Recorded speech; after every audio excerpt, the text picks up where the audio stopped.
ہمارے اندر ایسی چیز ہے کہ ہم مٹھاس کے ساتھ استعمال کرتے ہیں. ایک چھوٹی سی حدیث بیان کروں گی اور پھر اس کے بعد اپنی مجلس کی طرف ختم کر دوں گی, اختتام کر لوں گی. قرآن کی آیت بھی ہے, احادیث میں بھی ہے کہ اگر کوئی شخص کسی کے اوپر تہمت لگاتا ہے, اگر کسی کے اوپر میں نے تہمت لگائی یا کسی نے میرے اوپر تہمت لگائی, تو خدا کہتا ہے سب کچھ معاف کر سکتا ہوں, سب کچھ معاف ہو سکتا ہے, یہ چیز معاف نہیں ہو سکتی. کیوں یہ معاف نہیں ہو سکتی؟ کیوں یہ چیز معاف نہیں ہو سکتی؟ سب کچھ معاف ہو سکتا ہے, یہ چیز معاف نہیں ہو سکتی. کیونکہ جس کے اوپر ہم تہمت لگاتے ہیں نا, اس بیچارے کو تو پتہ ہی نہیں چلتا کہ میرے پیٹھ پیچھے کیا تہمت ہے. اس کی تو عزت, اس کی تو تمام چیزیں, ہر چیز, اس کی تو پوری دنیا ضائع ہو جاتی ہے. اللہ کہتا ہے تم نے میرے مومن بندے کی دنیا ضائع کی, اس کی عزت خراب کی, میں تیری آخرت کو برباد کر دوں گا. اب جب تو میرے پاس آئے گا نا تو تو کالا چہرہ لے کر آئے گا. ہاں مومنان, خداوند عالم بہت بہت ہمارے پاس ہے. اگر مجھے کچھ ایسا ہوا تو میں تھوڑا سا اس کو اور کل بھی بیان کروں گی. یہاں خدا کہتے ہیں اپنی زبانوں کو کسی کے دل کی آزار کے لیے, کسی کو ستانے کے لیے. میں عجب ہوں, کل بھی میری بہن کہہ رہی تھی نا کہ کیوں ایسے ہوتا ہے کہ لوگ کسی کو تانا دیتے ہیں, کسی کو دکھ دے کر ان کو خوشی کیوں ملتی ہے؟ کیونکہ وہ انسان نہیں ہوتا, وہ بن جاتا ہے شیطان. جو کسی کو دکھ دے, جو اپنی زبان سے کسی کو تکلیف دے, جو تانا دے, اس کو اپنا گریبان چیر کر دیکھنا چاہیے کہ خدایا کیوں میں اندر سے خوش ہو رہا ہوں کسی کو تکلیف دے کر. کہیں میں شیطان تو نہیں بن گیا, کہیں وہ شیطان تو نہیں بن گیا, من الجنت والناس والا شیطان تو نہیں آیا کہ جس سے میرے حبیب نے بھی پناہ مانگی تھی. ہاں مومنات, یہ زبان سے بی بی زینب سلام اللہ علیہا سے پوچھا گیا. جب بی بی مدینہ واپس آئی تھی نا تو بی بی زینب سے پوچھا گیا, بی بی سب سے زیادہ تکلیف کہاں پر ہوئی؟ سب سے زیادہ بی بی زینب سے مدینے والوں نے پوچھا کہ یا بنت علی, یا بنت فاطمہ, سب سے زیادہ تکلیف کہاں ہوئی؟ تو وہاں بتاتی, کہا کربلا میں, کوفے میں, کہ شام میں. اس وقت بی بی کہتی ہے کہ زینب کو جتنی تکلیف شام میں ہوئی کربلا میں بھی نہیں ہوئی. کیوں؟ پوچھا گیا یا بنت علی, یا بنت فاطمہ, کیوں آپ کو اتنی تکلیف کربلا میں نہیں ہوئی؟ کہا کربلا میں خون تھا, لاشیں تھی, کربلا میں ہر طرف پیاس تھی, بھوک تھی, کربلا میں خون تھا. جو زینب سے برداشت ہو گیا, جو زینب سے سہن ہو گیا. لیکن شام میں تانے تھے, شام میں مسخرہ تھا, شام میں لوگوں نے ہمارے اوپر زبانیں استعمال کی جو زینب سے برداشت نہ ہو سکی. میں کہوں گی یہ جو ہم کہتے ہیں نا عشرۂ زینبیہ, یہ وہ عشرہ ہے جو بی بی زینب کے نام سے مشہور ہے. یہ وہ زینب تھی جس کے بارے میں تاریخ لکھتی ہے کہ جب بی بی زینب کو لے جایا گیا نا کربلا سے کوفہ, تو زینب کو اس طرح سے لے گئے کہ زینب, ارے زینب کا حجاب, چادر, مکنا اتارا گیا, ارے زینب کے چہرے کو ظاہر کیا گیا.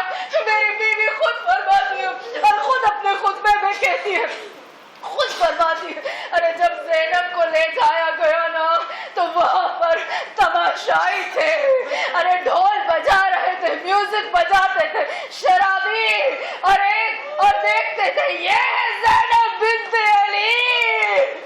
ایک دفعہ اس طرح سے زینب ارے رو کے کہتی ہے, سید الساجدین ان تماشائیوں کو یہاں سے ہٹاؤ. ارے زینب سے برداشت نہیں ہوتا. ہاں مومنات, میں یہ کہوں گی کہ ایک دفعہ جب میں بازار میں جا رہی تھی تو کسی یہاں کے کسی شخص نے کسی عورت سے دیکھ کر میری چادر کا مذاق اڑایا. میں عام عورت رستے میں کھڑے ہو کر بڑی شرمندہ ہوئی. مجھے ایسے لگا کاش میں دوبارہ کبھی اس جگہ پہ نہ ہوں. مجھے اس وقت زینب یاد آ گئی. ارے میں نے کہا یہ تو بڑی پردے دار تھی,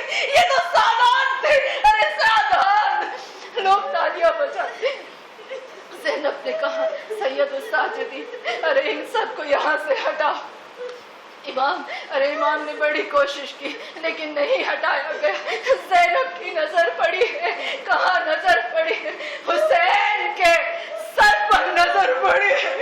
زینب نے روتی ہوئی آنکھوں سے حسین کی طرف دیکھا. ارے خدا جانتا ہے حسین سمجھ گیا. ارے میری زینب ابھی پریشان ہے. اس وقت سر حسین نے تلاوت شروع کی ہے. ارے لوگوں کی توجہ ادھر چلی گئی. الغرض میں کہوں گی آج تک مجھے سمجھ میں نہیں آیا کہ لوگوں کی اتنی اہل بیت سے دشمنی کیا تھی. ارے کیا خطا کی تھی حسین، کیا خطا کی تھی میری زینب نے. تاریخ لکھتی ہے کہ جب بی بی زینب کو کوفے کے زندان میں رکھا گیا، ایک وقت ایسا آیا کہ سید الساجدین سجاد، امام سجاد زینب کی نظروں سے اوجھل ہو گئے. تھوڑی دیر کے بعد سید الساجدین آتے ہیں. ارے زینب کہتی اے سجاد تمہیں معلوم ہے زینب کے پاس حسین کے بعد صرف تو ہی ایک سہارا. سجاد میری نظروں سے دور نہ ہوا کر. کہا سجاد کہاں گئے تھے میرے وقت کے امام؟ تو یہاں سجاد بتاتے پھوپھی اماں میں گیا تھا کربلا. کہاں گئے تھے کربلا؟ پھوپھی اماں میرے بابا، ارے میرے چچا علی اکبر کے جسم تپتی ہوئی ریت میں پڑے تھے، میں دفنانے گیا تھا. ارے کہا زینب نے کہا سجاد میرے حسین کے بارے میں بتاؤ، میرے حسین کو کیسے دفنایا؟ ارے زینب نے سکینہ کو ایک طرف کیا کہیں سکینہ سن نہ لے. دو لفظ مصائب کے پڑھوں گی. میں کہتی ہوں میری عبادت اب ختم ہوگی، اب کمپلیٹ ہوگی.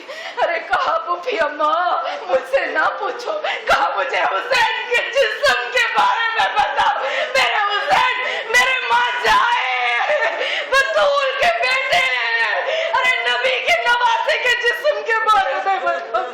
کہا پھوپھی اماں جب میں نے اپنے بابا کو دفنانا چاہا میرے بابا کے جسم کو اٹھایا، میرے بابا کے جسم پر سر نہیں تھا، لیکن سر تو نہیں تھا پھوپھی اماں میرے حسین کا جسم سوراخ سوراخ ہو گیا تھا.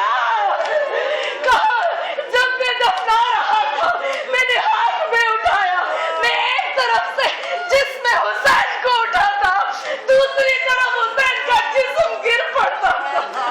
میرے حسین کا جسم کپڑے کی طرح گھوڑوں کے سبوں کے نیچے آ گیا.